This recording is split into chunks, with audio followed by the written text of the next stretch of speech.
Imagine building a criminal empire your entire life for it all to come crashing down when you had supposedly retired from crime. From nearly £100 million being unaccounted for to the blatant murder of a police officer, this is the story of the unsolved murder of the UK's richest criminal, John Goldfinger Palmer. As always, I mean no disrespect to anyone named or any of the families in this video, and this is all public information found on the internet that I have compiled into one video. Who was John Palmer? John Edward Palmer was born in Warwickshire in September 1950 as one of 7 siblings. He left school aged 15 and started working with his older brother Malcolm in a roof tiling business. He also started selling kerosene at the back of a lorry. In 1975, he married a woman named Marnie J.A. Ryan in Bristol. After he married, he started a gold and jewellery company in Bedminster with 2 business partners called Garth Vincent Chappell and Terence Edward James Patch. In 1980, John Palmer and Garth Chappell were both arrested when they worked together selling furniture. They were charged with obtaining credit by providing false references, and John Palmer was given a 6-month suspended prison sentence. How did he become the UK's richest criminal? On November 26, 1983, 6 robbers managed to get into the Heathrow International Trading Estate and got into the Brinks Mat Warehouse Unit 7. They managed to get in because security guard Anthony Black was in on the robbery. Once inside, they threw petrol over all of the staff and threatened them with a lit match if they did not tell them the combination numbers to the vault.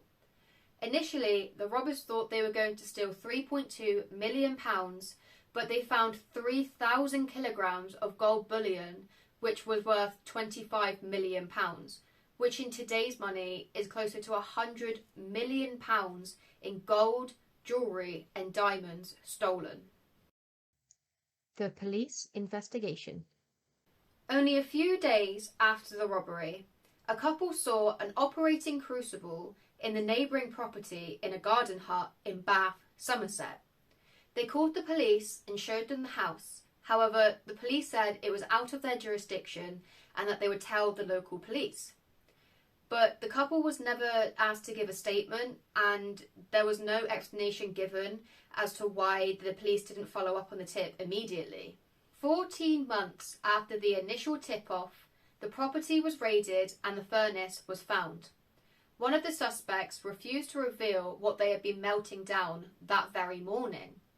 It was revealed that the company had been processing £100 million worth of gold, but they claimed that it was legitimately purchased. However, the company's books revealed that they had been selling the melted gold for pretty much the same price that they had bought it for, which indicated that the records were false. It was also found that they had been evading tax and they were ordered to pay £80,000. John Palmer was the property occupier, but he evaded arrest when he fled to Tenerife only a few days prior to the property being raided and the directors being arrested. When his family returned to Tenerife, he remained there while selling his remaining assets back home and setting up a timeshare business at Island Village. He attempted to move to Brazil, but the UK had signed an extradition treaty with Spain, and he was arrested for attempting to travel on an expired passport, which meant he was deported back to the UK and forced to face trial. He was acquitted during trial because he claimed that even though he had melted down the stolen gold, he had no knowledge that the gold was from the robbery. Due to his connection with this robbery, he was donned the nickname Goldfinger.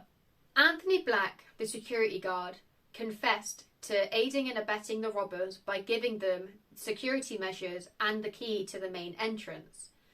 One of the robbers, Brian Robinson, was caught after police found the family connection to security guard as they were brother-in-laws. In 1985, John Palmer's partners of Scadlan Limited, Patch and Chappell, were arrested for their involvement of melting down £24 million worth of gold and trying to sell it off as legitimate.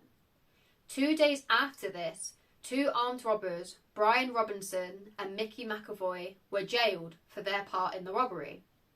During this time, Chappelle decided to withdraw £348,000 from company accounts. During their trial, close to £1 million were withdrawn. Chappelle got 10 years in prison. The man who got away with murder. Mickey McAvoy trusted parts of his share to an associate, Brian Perry. Brian recruited Kenneth Noye to dispose of the gold. He melted down the bullion and recast it for sale, mixing in copper coins to disguise the source. However, the sudden movement of a large amount of money moving through a Bristol bank made the Bank of England suspicious, who then informed the police. Kenneth Noye was placed under surveillance, which DC John Fordham and his partner were placed as undercover. After gaining access to Noye's property in 1985 December, the pair were spotted by two Rottweilers who began to bark loudly and jump up at them. DC John Fordham got a nod from his partner to signal to retreat and leave the property, but he decided to stay and wait it out. When his partner looked back after hearing a male shouting, he saw his partner on the ground and Kenneth Noye brandishing a knife. He had been stabbed 10 times. Kenneth was acquitted of murder in 1986 under the grounds of self-defense. It was also because one of the officers had found to be lying to the judge, stating that Kenneth Noye used to be a police informant, when in reality he knew corrupt Met police officers who would take out his competition when he gave them the names. In 1996, Kenneth Noye ended up stabbing and killing a 21-year-old in a road rage incident in front of his 17-year-old fiancée. He went to prison for 16 years and was released in 2019. John Palmer's criminal history. In 2001, John Palmer had to defend himself when he fired his legal team in one of the longest fraud trials in British legal history. He was found guilty of masterminding the largest timeshare fraud on record and was jailed for 8 years. It is reported that he swindled nearly 20,000 people out of £30 million, but the Crown was stopped from confiscating his profit in a later court hearing. John Palmer only served half of his 8-year sentence, and at the time of his conviction, he was worth nearly £300 million. But by the time he got out, he declared bankruptcy and was apparently in debt of £3.9 million. After declaring bankruptcy in 2005, he then was arrested again in 2007 on fraud charges. Apparently, he was able to continue his criminal activities in jail. In 2009, after spending 2 years in a high-security Spanish jail, he was released on bail but was required to report to court authorities every 2 weeks. In 2015, The Times alleged that they had found evidence in the Tiberius files that John Palmer was protected from arrest and investigation by a clique of high-ranking corrupt Met police officers. They also found that John Palmer's associates had been arrested with an Uzi submachine gun and nearly 380 rounds of ammunition. The murder of John Goldfinger Palmer. On June 24, 2015, John Palmer was burning rubbish at the edge of his property in his gated home near Brentwood, Essex. Someone leaped over the fence and shot him 6 times in the chest with a .32 silenced revolver. However, police thought that he died from natural causes or a heart attack, as he had open heart surgery only a couple days prior to this, which police mistook the gunshot wounds for. It was 6 days after his death, in post-mortem, when they realised he had been murdered. by this point, any evidence at the crime scene had been severely tampered with or destroyed. It was later revealed at the time of his death that John Palmer was facing charges in Spain for firearm possession, money laundering, and fraud. A BBC documentary revealed that since 1999, the police had run an intelligence operation on John Palmer, and he had been under surveillance by a secret police force for 16 years until he was murdered in 2015. On the 4th of February 2017, a 50-year-old man was questioned in suspicion of John Palmer's murder. However, the police only did this because the man volunteered to be questioned at a UK police station. It was revealed that John Palmer and associates were due to stand trial for real estate fraud in Tenerife. Apparently, there was a large amount of suspicion that John Palmer was working out a deal with the prosecutors.